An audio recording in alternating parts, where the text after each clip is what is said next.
అభినందన చందనాలివే కంటికి కనురెప్పలాగా చేను చుట్టూ కంచెన కంటికి కనురెప్పలాగా చేను చుట్టూ కంచెన జన్మభూమి కవచమైన ఘన వీరులు జవానులకు వందనాలు వందనాలు అభినందన చందనాలివే మా అభినందన చందనాలివే ప్రలోభాల మాయలోన పడబోవని నిర్మల ప్రలోభాల మాయలోన పడబోవని నిర్మల నిమిషమేది విడుమరువని నీతి కర్మశీలు వందనాలు వందనాలు అభినందన చందనాలివే మా అభినందన చందనాలివే అవిశ్రాంత సేద్యంతో ఆకలి మంటలు అవిశ్రాంత సేద్యంతో ఆకలి మంటలు దేశభక్తి ఖడ్గంగా శత్రుమూలలు దున్ని దేశ కీర్తి బావుటను ఎగరేసిన గనుజనులకు వందనాలు వందనాలు అభినందన చందనాలివే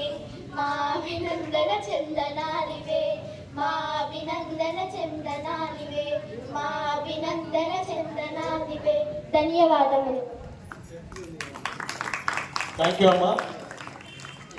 6వ తరగతి విద్యార్థులు ముందుగా వాళ్ళ యొక్క వందనాలతో ఈ యొక్క కార్యక్రమాన్ని స్టార్ట్ చేసినందుకు మీకు ధన్యవాదములు. అలాగే ఈ కార్యక్రమానికి విచ్చేసిన యూత్ ఐకాన్ తిరుపతి సార్ని వేదిక మీదకి రావాల్సిందిగా కోరుచున్నాం. అలాగే పాఠశాలలో ఏ కార్యక్రమం ఉన్నా ఏ పని ఉన్నా కానీ నేనున్నా సార్ మీకు నేను ఉంటా సార్, నాకు ఎంత పెద్ద పని ఉన్నా పక్క పెట్టుకుని నేనే ఉంటాను చెప్తున్న శివాజీని కూడా వేదిక మీదకి రావాలి. ఎప్పుడైనా ఈ పాఠశాల నాది అనుకొని ఉండేటోళ్ళు అందరూ కూడా వేదిక దగ్గర ఉండాలి. ఈ కార్యక్రమంలో విజయవంతం చేయాలని మనస్ఫూర్తిగా కోరుకుంటున్నాం. ఈనాటి కార్యక్రమంలో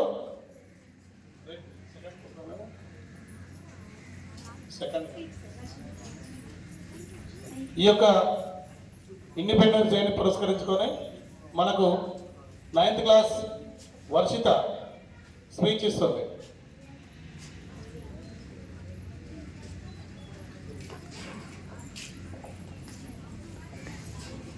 My name is Varshita. I am studying in 9th class.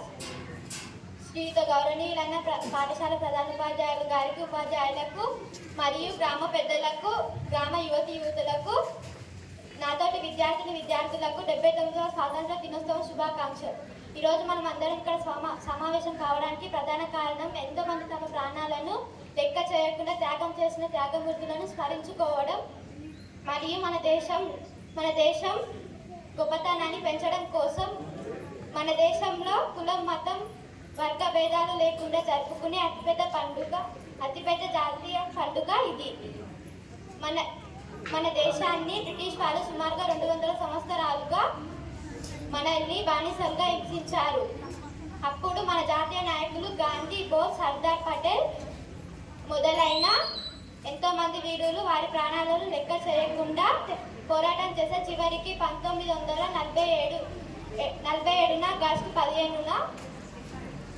August 15న కావున స్వాతంత్రం వచ్చింది. కావున ఈరోజు మనం అలాంటి పుణ్య పురుషులను స్మరిస్తూ వారి అడుగుజాడలు నడవాలి. ఈ దేశం నాకేం ఇచ్చిందని కాకుండా ఈ దేశానికి నేనేం చేయాలని ప్రతి ఒక్కరూ ఆలోచించాలి. ఇంతటితో నా చిన్న ఉపన్యాసాన్ని ముగిస్తూ నాకు ఈ అవకాశం కల్పించిన ప్రధాన ఉపాధ్యాయులు గారికి, ఉపాధ్యాయులకు, గ్రామ పెద్దలకు ధన్యవాదాలు. జై హింద్. థ్యాంక్ యూ అమ్మా. స్వాతంత్ర దినోత్సవం గురించి చక్కగా వివరించినందుకు వర్షికకు మరొకసారి ధన్యవాదాలు. కార్యక్రమంలో భాగంగా చిత్తరంజన్ గారు మాట్లాడండి, మీరు స్పీచ్ చేయండి. విద్యార్థులను ఉద్దేశించి చిత్తరంజన్ సార్ మాట్లాడతారు. ఈ కార్యక్రమాన్ని ఉద్దేశించి మాజీ ఎంపీటీస్ రామన్ సార్ గారు మాట్లాడతారు. రండి రామన్ సార్ మాట్లాడితేనే స్టార్ట్ అవుతారు.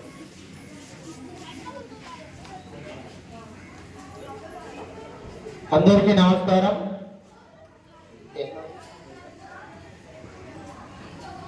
79వ స్వాతంత్ర దినోత్సవ శుభాకాంక్షలు తెలుపుతూ మాట్లాడేది ఏమున్నా ఏమి లేకున్నా ఉపాధ్యాయులకు ధన్యవాదాలు. ఎందుకంటే 100% రిజల్ట్ వచ్చిందని చెప్పారు. రెండో విషయం ఏంటంటే రిజల్ట్ వస్తుంది మేడం, ప్లీజ్ మాకు ఒక రిక్వెస్ట్ ఏంటంటే చదవడం రాయడం నేర్పియండి. ఫస్ట్ మీరు చేసే ఒక్కటే పని, వాడు ఏదైనా బతుకుతాడు, చదవడము రాయడం. వేరే క్లాసులో బుక్కులు చదివినవన్నీ పక్కన కూడా చదవడానికి రావాలి ఆ బుక్. చాలా మంది పిల్లలకు వస్తలేదు.